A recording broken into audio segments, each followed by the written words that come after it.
Dude,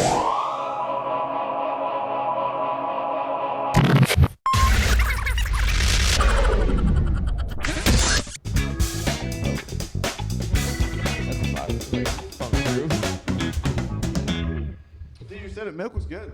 Oh yeah, It was fun. you like it? Yeah. I was having a good time. Got new material going right now. Dude, I'm fucking bombed last night. But did you? Where I at? don't know. Everybody said it wasn't as bad as I thought it was. 'Cause I thought it was like, I didn't hear anything. But no, Oh, yeah. it was fine. But I gotta watch it back tonight, and I feel like I just bombed. I had people there. Mm-hmm. I might not be hearing you. Do it Can again. you hear me? Yeah, I guess on I the can. recording it worked. So Okay, I just perfect. checked, it was good. All right, that's gonna be good then. All right. Yeah. So I just and I had like my friends come like for the first time ever, Mm-hmm. and I went like second to last, and it was a long show, so everybody was just kind of over it, but not my favorite moment. Yeah, I've been worried about bombing a lot recently. I feel like I'm trying new material on showcases, which is so scary. I'm like being like paid, and I'm like, these are jokes that have never worked before. Let's see if this works. That shit's fucking stressful, but they've been working okay. So something's happening, right? It was I went doing Wine Drunk. I tried new stuff. Yeah. But I didn't, and then I kind of got a little too drunk. Mm-hmm. I knew I didn't have to work today, so drank a little too much. Chilling hard, yeah. My mind kind of went blank on stage, and I feel that. not my finest moment, but it was. How was the rest of the show? You like the rest of it? Yeah, it was good. It was good. Everybody did. There's like, I feel like once somebody bombs in that room, Mm-hmm. it's hard to recover. Sure. I don't know why. Yeah. But I feel like once somebody bombs, it's hard to recover. I've never seen, like, if everybody kills, everybody kills. But if there's like kill, bomb, it's hard to recover for some reason. That's interesting. It's been difficult. But Austin, how was? Oh, Austin was a lot of fun.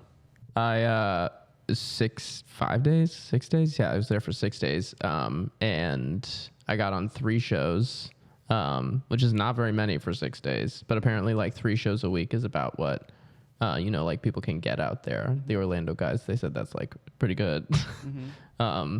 So like a handful of Orlando guys have moved out there, and I've been like DMing them for like advice, like what do you think of Austin, like where are some good rooms to go to if I show up, and they gave me a bunch of good information, especially Anthony Papali was all over it. Very smart dude. Fucking itemized essays about the comedy scene. Like it was so, like I'm asking like Jimmy and Jake and Captain, like everybody, but the quality of the materials coming from Anthony was like I could move there. Like I know everything now. Like essays, literally essays, paragraph after paragraph, specifically detailing the like the complications of it and the shortcomings and the successes of it. But yeah. So I get there on the 31st. I get right on. I get a guest spot at Creek in the Cave, and I meet Hans Kim in the green room. I'm just like so flustered immediately. I'm like, is this Austin for everybody? And then several days go by. I'm not on a show. I'm not on a show again till like, I think that was a Wednesday I get there. I'm not on a show till like Saturday or Sunday. Mm-hmm. And it's a barking show. So I have to bark for 3 hours to get a 10-minute spot opening a showcase, which is like, in Orlando, unheard of. Yeah, there's nothing like that here. Yeah. And it was so weird. I loved it. I loved the idea of it.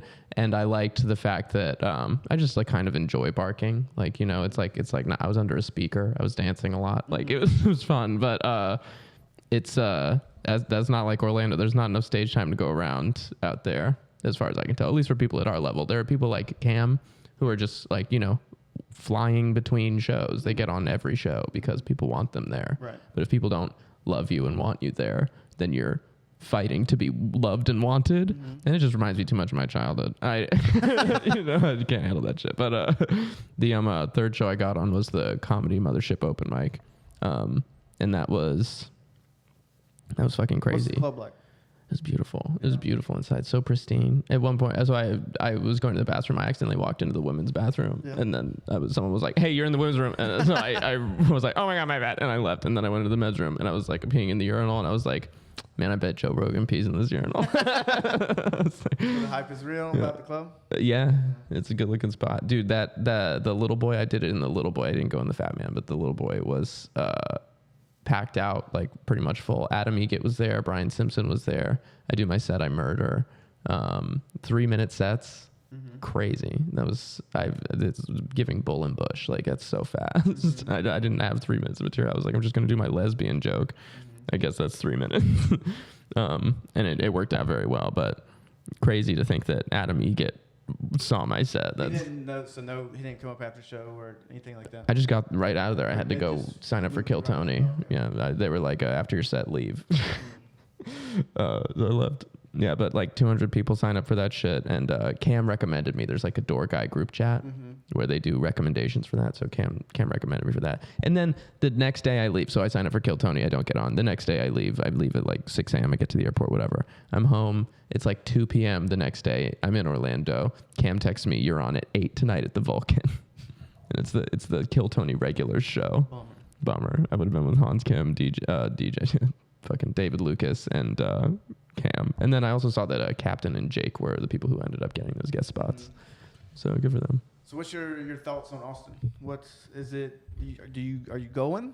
Are you moving? It's hard to say. I'm really torn for this reason. Like, there's more stage time in Orlando. I think that I could get better as a comedian faster in Orlando. Your schedule is crazy. Like, I see like your schedule. I filled it up, yeah. It's fucking full. I fucked up February. February is wild, That's yeah. awesome. It's going really well. I'm super excited about it. I've just been like, once people book me once, then I'm like, okay, I can ask them to book me again. So I've been feeling more comfortable just like reaching out. And if I have holes in my calendar, I'm going to fucking fill them. So yeah, tomorrow I'm going to Melbourne. And then the day after I have Barley and Vine, and then the day after Comedy Dark, and then oh my god, there's something on Friday too, and then I have Porch Fest. I have a music gig out of nowhere that I am so excited about. You play bass, right? Yeah, I play bass and piano and trumpet. Is that interfering with your comedy? Is that like more of a hobby, or you? I think comedy's interfering with music a little bit. Yeah, comedy really fucked up music this year for me. What do you want to do more? Are you trying to do them equally? I mean, fuck music at this point. It's like the way that comedy took my life over. Like, when I thought that I was really good at music, like I was like, this is great. This is going really well. I'm doing all these projects. And then I started doing comedy, and I got community, like the community embraced me. That's different. That's fuck music. In comedy, I feel like it's on you. Yeah. If a band, you can be the best bass player in the world. Yeah. If your drum player sucks, the band sucks. That's true. Yeah. And comedy, though, is just how hard. Comedy is really how hard do you work? How hard can you work? Yeah. And if you can outwork everybody and never quit, I think you can make it. You can make it as far as you want to go. As far as your work ethic could take you. Outworking people does make sense to me. I love the idea of that. Yeah. It's like it blows my mind how little people work at any, like, they're just like, I'm just gonna show up, and if you put effort into something, it's gonna get better. But a lot of people don't put effort into anything. That's one of the really important lessons that having like instruments in my life taught me, that it's literally about the hours you spend sucking. Yeah. Like how good or bad are you? You know, that's what it is. Every it's all expert work. was bad at something when they first began. Nobody knew everything to begin with. Yeah. So it's just, what's the difference between like the Austin and Orlando right now? What can Orlando do to become better? It's the power. There's no power in Orlando. There's no one with the ability to grab you and lift you up. You know what I mean? The highest people can lift you right now is to showcases. And once in a while, like an opening spot, a guest spot at the Improv, or, the Funny Bone. I've been a year and some months. Yeah. I've seen one person that I knew at our level host the Improv. Yeah. In a year and 2 or 3 months. The bookers just don't like us. Yeah. They're like, the bookers think that like if you're on the circuit, you're on the circuit, and if you're like not on the circuit, then you're trash. But it feels very gatekeepy, like, yeah, because the bookers aren't out scouting talent. Like, that's exactly right. Even as me, as like the one room I book, I'm in there paying attention to open mics way more than I used to before I booked rooms. I'm like, this is my job to book my room, and I want new people all the time, so I'm always in there like listening to the open mics. Yeah. And I book a very bottom level room, I wouldn't call it bottom level, but it's one of the rooms in Orlando. There's not a ton of them. Yeah. Like you're doing your job correctly, and I don't think that they are. They're doing the same job wrong. It frustrates me to no end that like there's literally no opportunity to even host a weekend at the Improv. Yeah, there's no ladder. There's no audition. No. There's no one you can email and beg. Yeah, there's nothing. There's like, oh, and if you one dude to give you one dude's name and the other dude to give you the other dude's name, and then no, I don't do any, and it's just it's very frustrating. Yeah, there's no ladder. There's nothing to climb. You're just boned. So the value of Austin is that it has power. There are people in power. There are people who will lift you up if they see you have a good set. And sometimes they're watching, you know. I also like in Austin, there are people who like me, who have power. Like Cam likes me. That's crazy. Yeah. The fact that I'm not there right now is actually kind of weird. Like, because that is like, as far as I can tell, the best way to break into the industry is you have to know somebody who's already in the industry. And that's the closest thing I have right now. Yeah. On top of that, there are a handful of Orlando guys there who are like, you know, I'm okay with. That's what Jake's there, and he said he's gonna try to open up a room. Like when I come out there, just hit him up, and he'll get me on everything he can get me on. Yeah, which is awesome. Yeah, because I feel like by the time I'm going out there in May, and hopefully by May, like those guys are established, kind of, or as whatever they can be, and just so I can like kind of ride their coattails for the weekend. Yeah. But I think that's the plan. Robin said she's moving out there. Robin did very well out there, apparently. She was telling me about it. We did Milk District on Saturday, and she told me that she met Joe Rogan. Like, she did the same thing I did at the mothership, and then went to the Kill Tony after party, and Joe Rogan said that she had a good set. Like, came up to her and was like, that was a great set. That's great. She didn't even recognize him, she said. I was like, you didn't recognize him? You don't know who the king is? Yeah, you don't know Joe by face? That's crazy. No, she did not say that to us, but... When was she here? No, I talked to her Saturday night. Oh, word, yeah. Shit sandwich. Oh, yeah. But, and it was, because she's like, yeah, because she was the type of person that's like, I'm not going to Austin. I'm not going. And then goes out there and was like, I got to go. So, I don't, when I go out there in May, I feel like that's what's going to, like, you go out there and you're like, this is it. This is where it's meant to happen. Yeah. But I also want to go, like, to New York and, like, try New York out. Because that also seems very fun. That's a lot of mics. Yeah, there's definitely a ladder to climb as well, and there's jobs out there in comedy. That's what the shitty thing about New York, I think. If you're bottom of the ring, like you're paying $5 to go to shitty open mics that nobody's listening to. Yeah. But I think if you go out there maybe somewhat established, where like somebody's vouching for you and you can hop on, I think that is better than starting at ground zero and working your way up. Maybe start at level 3 and. Yeah, exactly. And then doing like things like this, things like internet content, that's having clout gets you a lot of cred. If you look at like who's coming to the Funny Bone, it's like Instagram people. Yeah. They're not comedians. Internet funny is totally different than comedian funny. I don't know what they're what their hours about. I don't know if it's them just talking or having a Q&A or whatever, but there's something I was listening to, and he's like, I would become famous before I became funny. He's like, if you become famous, you can have the following, and you can sell out improvs around the country and not be funny, but still sell them out. Make a good living too, yeah. God, I love money. So I mean, that's why I started all this, but it's there's a way, but I don't know who those guys are. Like, I don't know if they're funny. I wouldn't pay to go watch them, but if you like their videos, then I don't know. It's one way to. Yeah. When I was in LA, I saw, I watched the show at the Comedy Store. There was just like a crazy lineup. It was like Margaret Cho, Arsenio Hall, Andrew Santino. Oh my God. The one gay guy from Mean Girls, fucking Trevor Wallace. It was like a crazy setup, but Trevor Wallace was closing. He's an internet funny person. Like, you know, he does stand up a lot, but his fame is from the internet. Yeah. And his, like, I think that his comedic tastes are shaped by funny videos. Like, I think that's how he thinks. He thinks in terms of sketches. And after Andrew Santino, bro, he wasn't funny at all. Really? Yeah, it was very much, it felt like scrolling through Instagram. Like, all the topics are just shit that my algorithm is feeding me. This is someone who lives on the internet. And internet funny doesn't hold a fucking candle to stand up funny. But also, I mean, like, you know, Andrew Santino's got a decade of experience on him. He's hilarious. But I think Trevor Wallace is like the next evolution of like a comedian. Mm-hmm. Because like you got to be able to do both, I think. You're totally right. Yeah, that's where it's going. Because like the Bill Burrs are like the funniest people alive, but just only do stand up. Mm-hmm. I think that's gonna take you a lot longer. Mm-hmm. Like Bill Burr took him 20 years to become Bill Burr. That's right. Trevor Wallace is doing stand up for 7 years. He's in his 30s now. It might be a decade. He's getting close. Yeah. What a guy. But I think that's just like more work you got to do. That's right. You got to outwork, and Yeah. this should ruin your life. Yeah, it will. Social media could ruin your life on its own, let alone going out and staying up until 1 a.m. every fucking day of the week.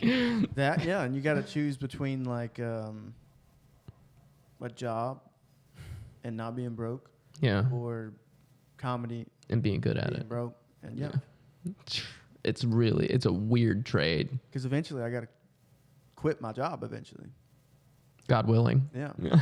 Yeah. Hopefully I get to quit my job one day. Yeah. But to quit your job, you're not going to be where you want to be. You're going to be like, I can see it. I can touch it. I'm not there yet. Yeah. You got to take that leap of faith to hit the next level. It's so scary. So scary. Yeah, I don't know when that's when that opportunity will present itself. That's crazy. Because like, we have to move away from Orlando eventually. I think that is the thing. Have to. Is that if I continue to delude myself, this is something that I was thinking about right as I was. So after Cam offers me that at that show, the day after I get back from Austin, I'm thinking about it. I'm like, do I fly back to Austin like right now to do this show? Like I couldn't. It wasn't possible with the flight times, but it was like, if I fly back to Austin and I do this show and I'm friends with Cam and I'm like working in Austin, then it's not just that I'm getting closer to my goal. It's that like I'm almost fucking there. Like if I'm friends with someone in power, it's them tapping me on the shoulder and then I'm there. That's all. It's like a one day my career's made. Mm-hmm. But if I'm here, I'm making a podcast every week. I'm doing it the Jake Ricka way, you know, like it's been 7 years of him just like grinding out sketches, grinding out content. He's got a bunch of followers online, but it's not like an activatable clout, you know? Is it like, do the followers equal tickets kind of thing? Yeah. Yeah. Are they engaged? Are they here for your stand up? Are they, what are they following? No, he does stand up. Right. They're there for the Warzone stuff, the sketches, the green screen material. Like it's a different type of product that they're getting. And I think that a lot of his stuff is YouTube shorts. And I think a lot of people who were posting on YouTube during that like a boom of the algorithm were really blessed with a huge following. I don't think that he got really lucky with what his following is. I think he's stuck in a Warzone niche, and what he does is stand up. He's a great stand up. He's a fantastic stand up.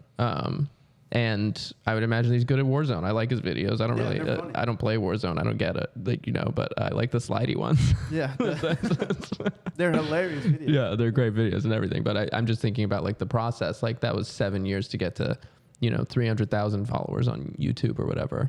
And he put together like, the pilot episodes of those things. I'm just talking about like models of success and like the arc to get there. I just think that I felt like if I stay in Orlando, I'll do it the Jake Ricka way. I'm gearing myself up for that. I'm going to run a room. I'm going to have a podcast. I'm going to slow churn at it. And Jake Ricka moving to Austin was probably still the biggest tick up immediately in his, thing. Mm-hmm. Like he's closer to everything that's happening. Was that more productive than 7 years in Orlando? That's what I'm fighting with right now. Am I wasting time by not moving? Or am I still growing? And that's the question. Isn't that scary? How good do I need to be before I go? And would I get better there faster because there's more pressure, because I have to perform in front of more important people? There are so many shows here where I'm like, I don't even give a fuck if this goes well. I have enough good shows here under my belt. Yeah. What do you do? I'm going to kill myself, I think. I'm going to veer off a bridge. Fuck it. No, but I think you want to try it and failed, Mm-hmm. never try it and never know. At least you know. It's a big swing. It's a But big it swing can to be get a up big there. hit. It can be a big hit. Because no one's made it from staying in Orlando. No That's one, right. ever. Not even close. The guy that's been here the longest, he's Kim Millen. Oh yeah. I got Nothing. nothing. Not touring. Not Mhm. selling out. He's got a handful of shows that we're all proud of Ken. I think he kept his day job the whole time too. Did he? I don't know. I know because he definitely has a day job, Yeah. but he's great stand-up, killer stand-up. Yeah. Murderer. Just never left. Yeah. Never left. Won a bunch of contests, like he won Steve Harvey's like favorite comedian, like all kind of stuff. There's also like in terms of famous comedians that I see, there's a couple different types of people who break through into fame. There's like older comedians who have been underappreciated the whole time, and then suddenly they're just getting clout. Brian Holtzman comes to mind. Mm-hmm. Brian Holtzman, I just can't listen to a podcast without hearing Brian Holtzman's fucking name all of a sudden. He was he's a old Comedy Store comedian. Yeah. Who, like was the dirty 3 a.m. guy. Yeah. That was his spot. Walk everybody out. And Rogan loved him. Yeah. And then like Rogan, I didn't know he was till Rogan, and then Rogan can move mountains. A lot of mountains are being moved around Brian Holtzman. This motherfucker's getting he's getting some clout. But he's funny. He's funny. He's got a special out, and he's just dirty, and he's funny. He's just a dirty old perverted man. He's Yeah, funny. retweet. So there's there's that type of model which is underappreciated for a long time, but has put all the work in and is ready to be famous. And there's like a generation younger than that is becoming famous now, like Jessica Kirsten, like someone in their like 40s, 50s, who is like being dragged along by the cloud of the podcasts around them, or like just starting to really get picked up. Jessica's really been slamming crowd work clips, which is a proven thing. It's fucking working. You know who Ian Bagg is? I love Ian Bagg. So Ian Bagg almost committed suicide like a couple years ago. But he started doing crowd work clips instead. So he started doing crowd work. But Ian Bagg's he's the best crowd work comic alive, I think. Yeah. Amazing stand-up comedian. Mhm. Amazing crowd. Have you seen his special on Amazon? No. It's an hour and a half of him doing crowd work and murdering. Fuck yeah. Just killing the room. Yeah. With not a single joke. Not one. That's so scary. And it's like an hour and a half on Amazon. Wow. An hour and a half is wild. And he's so good. And then like nobody knew who he was. Mm-hmm. And then now he's starting to get big. Bert Kreischer took him to an arena one time. Yeah. And he started doing crowd work to sections. They're like, oh, 3B. Like, Yeah. and Bert was like, I had to kick him off the tour. I couldn't follow him. Yeah. So it's That's like, amazing. he is one of my favorite comedians. And seeing him, like, it's so hard. But the dude's been doing it for 24 years. This isn't like something that happens overnight. It's a grind. Like, I think what happened to Cam is like the most unique thing to ever happen. That's the hot one. So this is my favorite model of success, which is young, attractive person, suddenly very, very good at comedy everywhere. That's the fastest, hardest. Matt Rife, Cam, Eddie Matt Murphy. Rife was 11 years in. Yeah. Like Shane Gillis is like 12 years in. He popped off in 2020, 2019. Yeah. And like I think it's a 10-year game. I think that's like don't have any expectations until year 10. Yeah, that sounds right. I feel like that's what it's got to be. And if something happens before that, then Miracle. awesome. Yeah, enjoy it. Don't Brendan Schaub it. Yeah, yeah. Because like Cam's story is, Cam was special here, Mm-hmm. and we knew he was funny. We didn't know he was special everywhere. Yeah. And then he gets on Kill Tony and just fucking kills it. Yeah. And then just Cam wasn't just special here; he was special everywhere. Yeah. Because I'd watch him do Milk, and like his laughs were different. Mm-hmm. I don't know if you like his laughs were just at a different decibel than Yeah, everybody else. that's right. And so he's just talent. I don't know, God-given talent, charisma, whatever you want to call it.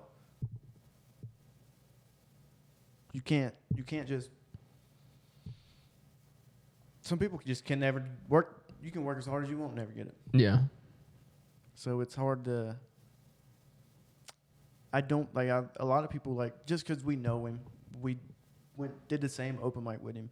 People compare themselves to. I'm like, that's an unreasonable comparison for you, like for me, for anybody, because it's not. Because you're not Cam. Yeah. You're not special. Yeah, yeah. Even Cam's not Cam. Yeah, and it's hard to. Because you want to like even now if you're like, oh, I want to headline. We can't headline. We can't run an hour. Yeah. What's the hurry? Just get as good as you can. Yeah. At most, we can open or feature. Like, we're not running an hour. We're not. An hour would be wild. Yeah. I think a lot of people are in a hurry to. I think about, like, if you got famous tomorrow, you're fucked. I'm fucked. Exactly. Yeah. Brendan Job. You're going to have a. You're going to make up some shitty hour, and then no one's ever going to think you're funny. That's right. So, do you like Matt Rife? Yeah. Did you watch his first special? The YouTube one, OnlyFans? Yeah. I thought it was very good. I thought it was a lot better than the Netflix one. Did you watch his Stephen Rife one, the second one on YouTube? No. Vulcan. I don't think I did. Okay, so he's got two on YouTube: the OnlyFans one, and then Matthew Stephen Wright on YouTube. Word. At the Vulcan, also very funny. Yeah. And then his Netflix one, I didn't think was, not bad, not as good as his first two. Yeah. I felt like it was a rush. Like everything's hitting now. Let me put it out. Mm-hmm. And that's what I feel like it's very difficult to like create a good hour. It's difficult to create a good 5 minutes. Yeah. Not easy. Yeah. It's a lot of trial and error. And I think everybody's wants to be famous and not have a job. But I don't think most of us aren't ready for that. It takes 10 years, I think. Yeah, to get prepared, to get everything in place, to get yourself to the place where you can survive fame. Yeah. I think a lot of the pumping out a special a year is almost a toxic model because a lot of people are rushing for that reason. They're making contracts that they believe that they can rise to the occasion of, and in a lot of ways they can. Like the specials they're coming out, but are they as strong as the special that's been worked on for 2 years, 3 years, 4 years? And I also feel like the guys that are headlining arenas and stuff, where do you trying your new stuff up? Like, yeah, in front of your fans, in front of 1,000, you can be like, and it'll get. You can say whatever you want. It's gonna get a laugh. You have to pop in on clubs. Chris Rock was talking about like telling a joke at the beginning of a set that is bad, like telling a broken joke to lose everybody. So then you have to win them back. Well, that's what what's his name? The old guy that played the banjo, Steve Martin. See, that's why he quit doing stand up because he's like, I knew I was saying stuff that wasn't funny and everybody was laughing. Yeah. That's why I think like the younger people were so much more funny than the established people. They're working. They're hungry. Working a lot harder for laughs. Yeah. Than when you play a room that's there for you. That's right. Yeah, and that's also difficult. Like you gotta. This shit ain't easy, man. Yeah, it's a nightmare. There's so many moving parts. There's days where I'm like last night I was like, fuck, I want to quit. And yeah, there's nothing like a bad show. And then you just can't do it. You can't, because I've taken like a week off, and all I thought about that whole week was stand up. Yeah, exactly. So it's like, it's pointless. It's pointless. It's got me. Whatever it is, it's got me right now. It's addictive. I've been putting a lot of thought into like the addictive properties of stand up. Mm-hmm. There's the first of all, it's got the part of addiction is like the habit cycle, which is like, so first you have a cue which like triggers you. So it's like if you're addicted to stand up, a cue that could trigger you is it's 5 p.m. I should be in the car right now. And then there's like, like the actual action, which is the performing stand up, which gives you so many endorphins. Like performance, just like in any like sport or event, or like people are watching you and you have to be not a piece of shit. That's invigorating, and really it's a lot of adrenaline that your body shits out to prepare to do that. And then after that, there's like a fall off, like going through withdrawals the next day. You get sad and empty all morning, like after a great show? Dude, not so much now, but like maybe the first 6 months after a good show, I couldn't sleep. Yeah. Oh yeah.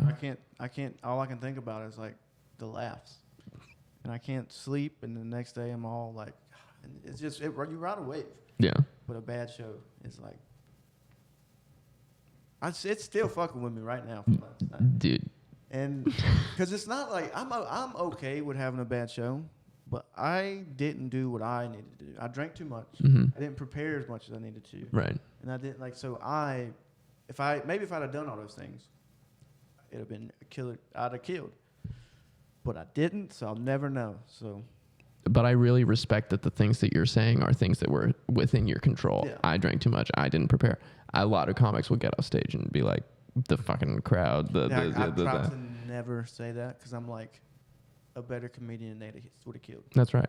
And it's like, even when I think it's the crowd and I think that I'm right, I listen back and I'm like, that was me. Mm-hmm. That was me. It's my fault. Even like the guy before me and the guy after me, mm-hmm. I feel like we all had the same amount of, maybe Sean went after me. He might have done a little better than me, but it wasn't like 10 times better than me. Right. But so definitely it was weird. Mm-hmm. But a better comic would have murdered. Mm. So I try not to ever blame the crowd because I can't control the crowd. I can only control me. Yeah. So I got to get better. So I can't fucking. But I had intentions that night. I'm gonna get a little drunk tonight because I don't got to work today. Yeah. And then my jokes. It's just I got to do better. It's tricky. Yeah. I've been struggling to listen to my sets back just because it's like, if it was a bad show, if I feel like I'm not going to learn anything from it, I'm like, fuck, I just don't want to. I hate it. Yeah, it's really hard. But if I have a good show, it's like I'm listening to it in the car. Yeah. It's so good. The night before so I wrote a bunch of new material this week and it has just been fucking murdering. It's better than my A material. Like, my good material can't even follow how good my new material is. New jokes about? Was it the new jokes? So the hitting on people, where I just go, please. I did that at Milk, and then after that one, the like Native American joke where I start picking up litter. Oh yes. Yeah. That one was very funny. Yeah. Why is it so fucking funny? I love it. It's the It's the long act out. You moving is funny. Like when we did our roast battle. Like you won that roast battle because you were dancing and moving. Yeah. You didn't have to say anything. You won already. The wiggles, bro. Yeah. And that's your superpower. I guess so, man. Yeah, that long act outs are really strong. The panhandling for pussies new as well. It's working super good. I'm really happy with it. And those two jokes, it's like 2.5 minutes with like I have a spot in the beginning for crowd work, and I mean I kept listening to it until 5 a.m. That's how well it went at Don't Tell on Saturday. It was like 80 people. They're fucking pissing. It was amazing. It was just your gay stuff with Rob at Milk killed. Oh yeah. Opening with the like, you didn't even say nothing. You were just being like flamboyant. Just being gay, and baby. It was killing. Yeah. And it. Yeah. Yeah, that was that's one of the first times I've taken video. I took video that night because I knew that I've got more material with like moving. Like I should see. And like I feel like I've tried to. Like, I had a shit sandwich and I tried to do a little act out, like a gay walk. Mm-hmm. I thought it was gonna kill in my head.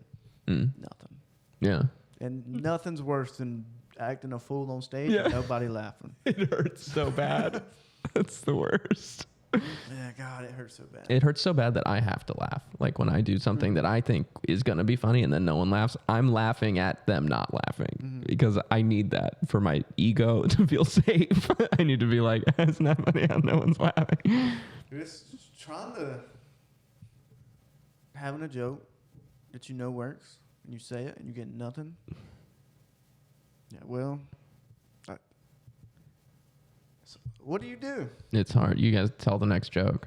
Tell the fucking next joke. It's so hard. It's especially hard when you're doing like a lot of tags in a row. So it's like if the first punchline doesn't work, but you have 5 tags, you're about to waste 5 tags saying that. Like, it's like, at what point do you bail? I've been trying to find the. It's like a chain reaction. Like once you start one, you're like, well, I gotta. Yeah. And then, because you gotta learn to. It's so difficult because it's like trying to get good at something 5 minutes at a time. That shit is so annoying. Imagine if you could just do it all day, every day, like you get. 15-minute set a night. VR, like to a fake crowd that like has real human reaction, and you can just sit there and like. That is how people are gonna get good stand up. That's next year, bro. The year after that, that's gonna be. Imagine like you can tour from your house. Like a AI crowd. Yeah. That you somehow AI them into knowing a good joke or a bad joke or something. Yeah. And you're just able to put it on and work for hours and hours and hours. You could work through the fucking time zones. Yeah. And you're just practicing to nothing, but it's real life practice. This is making me very excited. I love that. Yeah. I don't know how to do it. I'm not that smart. But Yeah. I feel like there's. It doesn't even have to be AI in theory. Like the metaverse is literally what this was built for. Like if there are just avatars sitting there of real people in their homes, but it looks like a comedy club to everybody. I mean, that would be huge. I would love it if it was AI, because that's almost no pressure. You know what I mean? No. And if it was smart enough to be like, I don't know how Mm-hmm. it would discern between it, because I don't think it would never be perfect, because you can say a bad joke and make a facial expression. Mm-hmm. that And the makes it bat. funny. Yeah, that's right. I don't know how it would do that, but maybe just the joke structure. But hey, I thought it was funny, so you try to. Well, AI can write jokes, so maybe you can. And honestly, the jokes are kind of funny. Yeah. It's like upsetting. I'll sit on Chat GPT and just be like, write me a joke in the form of Ron White. Yeah. Or Nate Bargatze, and I'm like, that's not a bad joke. Fucking perfect fucking joke. What the fuck? Yeah. Just livid. It's insane. But I don't know. Maybe that's going to be maybe that's our $1 million idea. Just the Vision Pro just came out. We can make a app on the stand-up app on the Vision. Dude, when I was in Austin, I was waiting for Kill Tony and JP was there. And JP's big on tech, you know. He's got the Apple Vision Pro on, and he's like, all right, I'm going to do my next set with this thing on. And he's like scrolling through his notes app. He's like, all right, I got my notes app. This is such a hack because I can see my notes while I'm on stage. And then he's like, he starts doing his bit. He's like telling me this joke. It's like paragraphs long. And then he's like, oh, fuck. And I'm like, what? He's like, I just deleted it. Oh, man, I think I want to get one, but I don't want to spend $3,500. I know. They look. I want to be able to just watch a movie with it. It looks so cool. Like watch a movie in the mountains. Yeah. I just want to lay down for my whole workday. Like if my laptop screen was floating above my head, I could fully horizontal do everything. Bluetooth keyboard on my lap.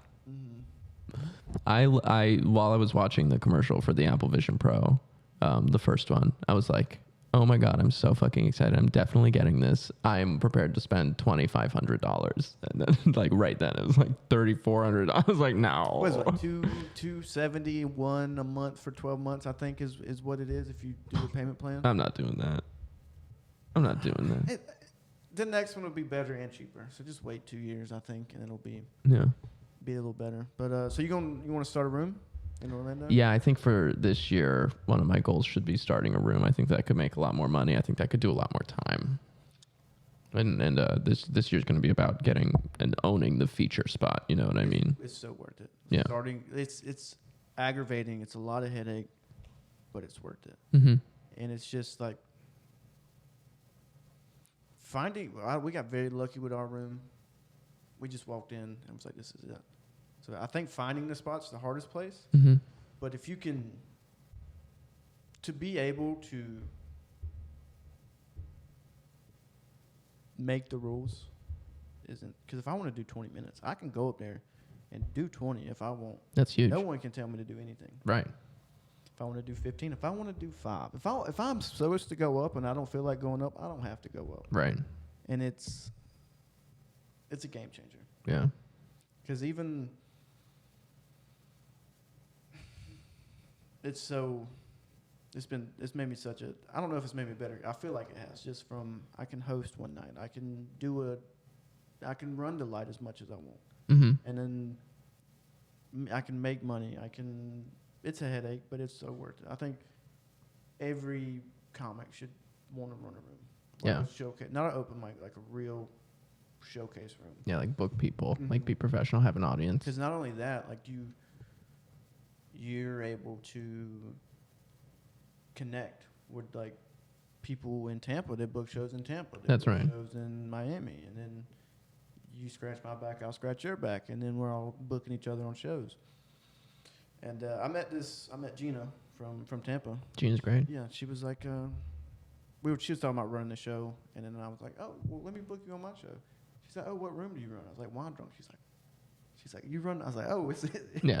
Y'all heard about that in Tampa? There you go. I was like, super cool. Like, it was cool that it's catching like a little wave. Like, yeah, dog. I'm telling you. yeah. It's a great room, and the fact that you get those Tampa people on there that just kill, I mean, they just come back and just talk about it. Mm-hmm. Yeah, it's on everybody's story too. Yeah. So that's super exciting.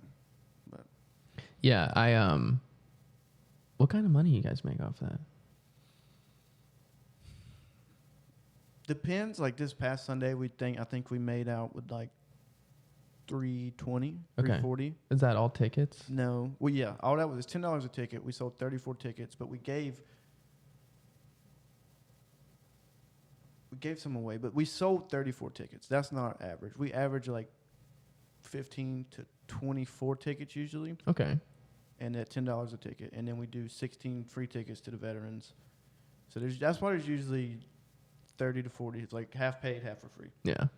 And then it's usually 100 plus to pay the comics, Mm-hmm. and then 100 plus for the ads. So we usually don't make a lot of money. Yeah. So you guys split 100 and change. Mm-hmm. All right. Well, we've never taken $1 out of it. Oh yeah, you the just money we made. reinvest. We bought the speakers. The speakers were like 500. Yeah. The chairs were 170. Oh, those are your chairs. Yeah, those are our chairs. Hell yeah. And then just paying the comics, or because if you're out of town, we'll pay you more because the gas money and all that. And if you're local, it's usually $10. And then we're usually at $100 a week in ads.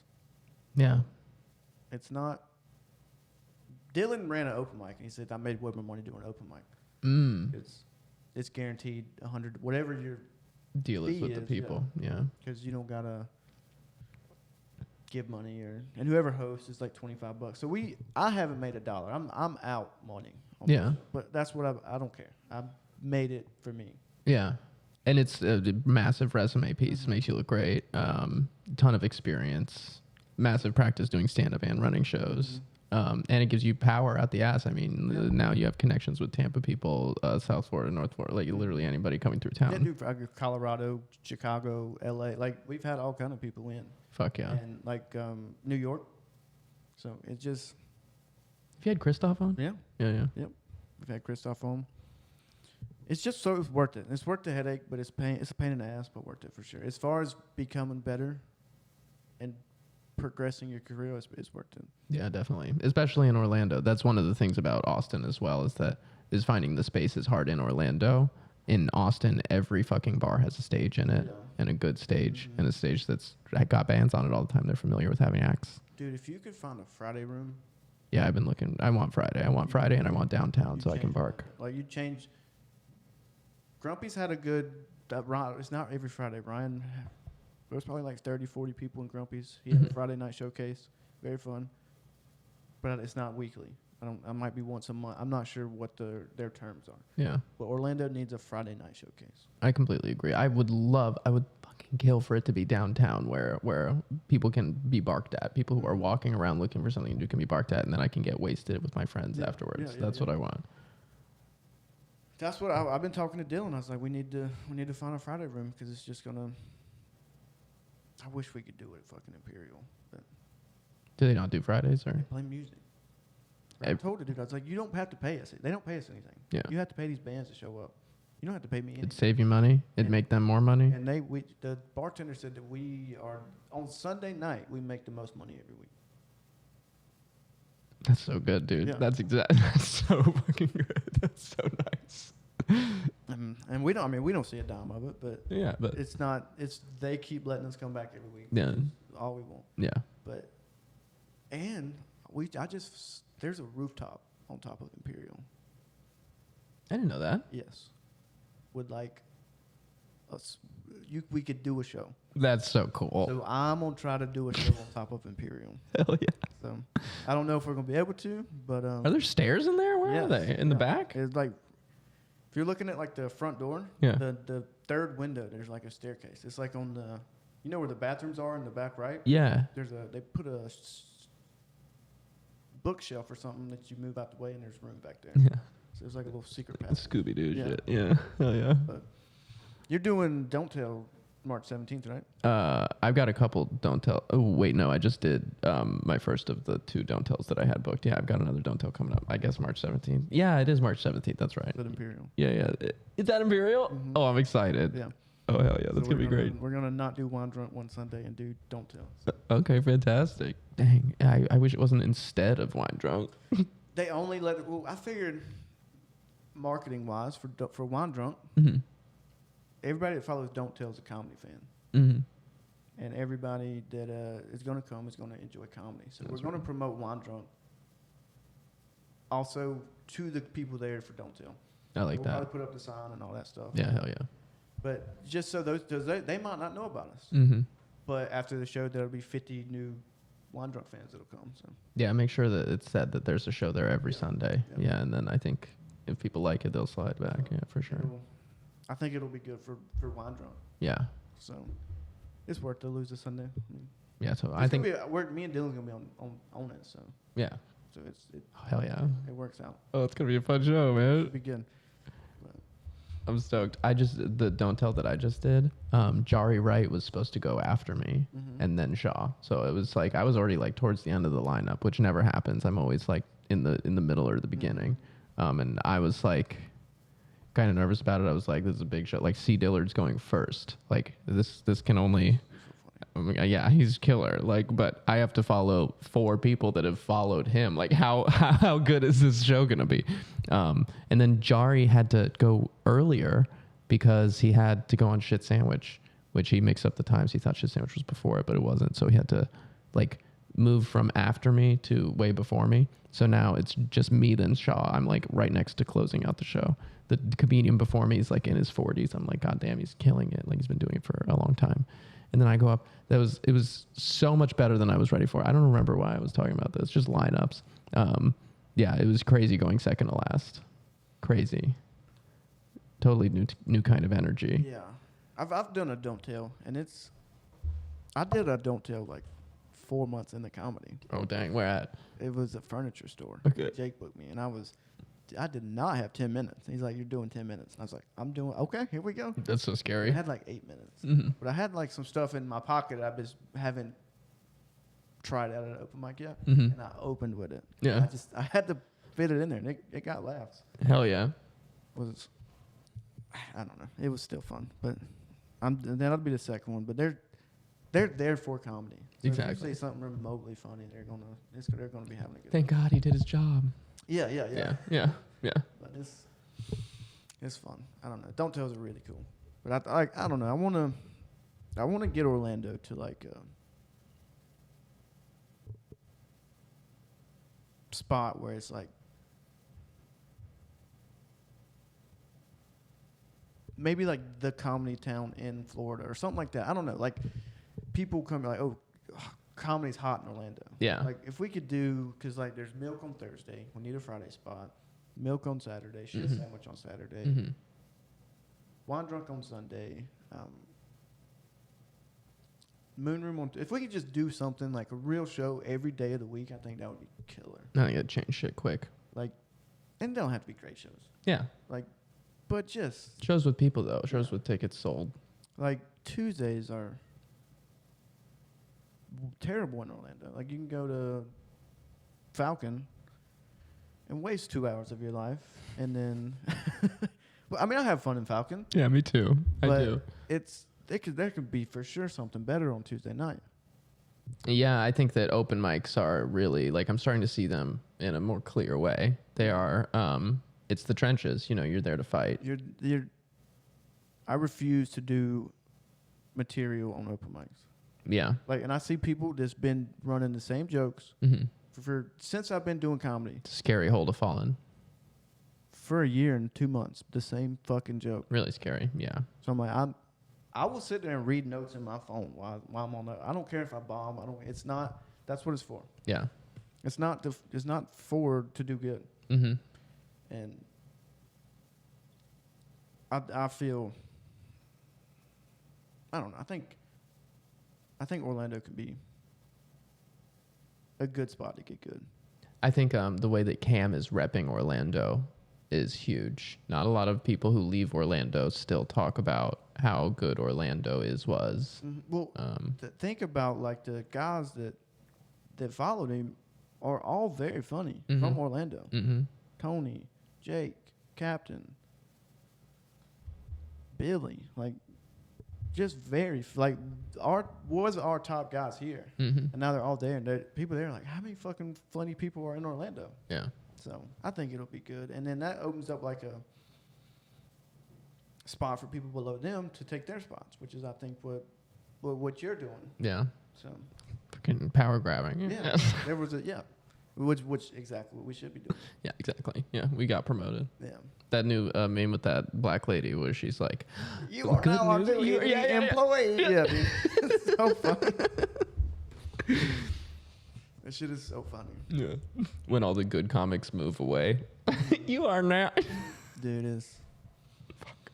What do you, any advice for me when I go to Austin?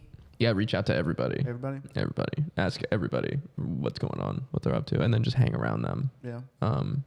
Honestly, almost like half the time that I spent out there was fucking this person that I met. Nice, dude. Yeah, Tinder was popping off. Really? Yeah. Beautiful. My androgyny really sells in Austin. When they say keep Austin weird, they're talking about everybody's genitals. I'm kind of scared, though, because like, I feel like I'm kind of unique here for me being like Southern, and Sure. I feel like that might not be the case in Austin, but I don't know. I think you'd still sell. There's more like Southern influence. There's definitely a Texan energy, but it's under all the hipsters. Right. Yeah. Yeah. You'll be heard. Mm-hmm. Yeah. I don't know. I'm excited. I think Austin's gonna be fun. But you got any plans to go to New York? I wanna go. I might have plans to go to Austin again. Honestly, like I would rather go to New York, but I don't know anybody in New York. Come out there and like, with me. in May. I think I'm going in April. There's like 4 people. Go again. Fuck. So draining. Traveling. After I got off the plane from Austin, I was like, is this going to be the rest of my life just traveling? If you so make tiring. it, yeah, imagine. Yeah. Exhausting. That's one of my big fears. Like, say you do make it and you're selling out clubs across America, Mm-hmm. and you fucking hate it. And you hate it. You're just like, I'd rather have a I want bus. this job back. Yeah. That would be the worst. Yeah, that'd be scary. I think that you could get a writing job with that type of, like, if you go on tour for a year, you have a great killer headlining set. After that, I think you can probably start applying for TV jobs, like But, just being a writer. What do they say? You don't pay me to do jokes. You pay me to travel. Yeah. Just traveling sucks. And the jokes are only an hour a day, All right, you got anything coming up? Let me check. I got a bunch. This is going out tonight. Oh, it's tonight? Okay, fantastic. I have been slacking. Well, I've done 3 podcasts, and I haven't been able to air any of them. Oh, yeah? One needs editing. Oh, yeah. And then she told me not to air the other one. I felt yeah, that was a And tricky one. then, I did one with Sebastian and somebody else, and the audio and video was all fucked up. Word. I've done 3 and I can't air them. So I'm putting this one out tonight. Yeah, it's a grind, yeah. Tomorrow I'm in Melbourne at Moon Room, 220. And then on the 21st, I have that new, The Perch is doing a show at Barley and Vine. So there's just a Wednesday show at Milk District. Then Comedy Dark Orlando on the 22nd. Create is a coffee place, Qreate. It's like on the corner of Mills and Colonial. They've got a showcase that happens once in a while. It's a newer room. It's a photography studio. So the guy who owns it like sets up a really nice camera, films you, does the sets. It's a great one. definitely pop by. On the 24th, I'm playing bass with my band Mannequins at Porch Fest in Sanford. And then I'm on a showcase at Winter Garden 3-4 on 3-5 Moon Room again, Melbourne, Pineapples, EGAD, Parodies and Punchlines. Where is that? I think that's New Smyrna on 3-7, Madcaps 3-8, 3-9, Milk District 3-14, Milk District 3-16, Don't Tell 3-17, a Moon Room 3-19, Wine Drunk 3-24, Stoked. Funny Bone on the 27th, Miami Improv. I'm featuring for Anna Lepley. And then on the 19th of April, I'm featuring for Patrick Sisk at Madcaps. You heard it. Also, Winter Garden be a dope place to get a room. There's no rooms out there. It's a really cool town. Word. And it's untapped, and I think that'd be a really cool place to have a room. I just went on a date with a girl from Winter Garden yesterday. It's a very cool place. Yeah. She's tall. Nice. Yeah. Peace out. Yeah. 2-hand wave.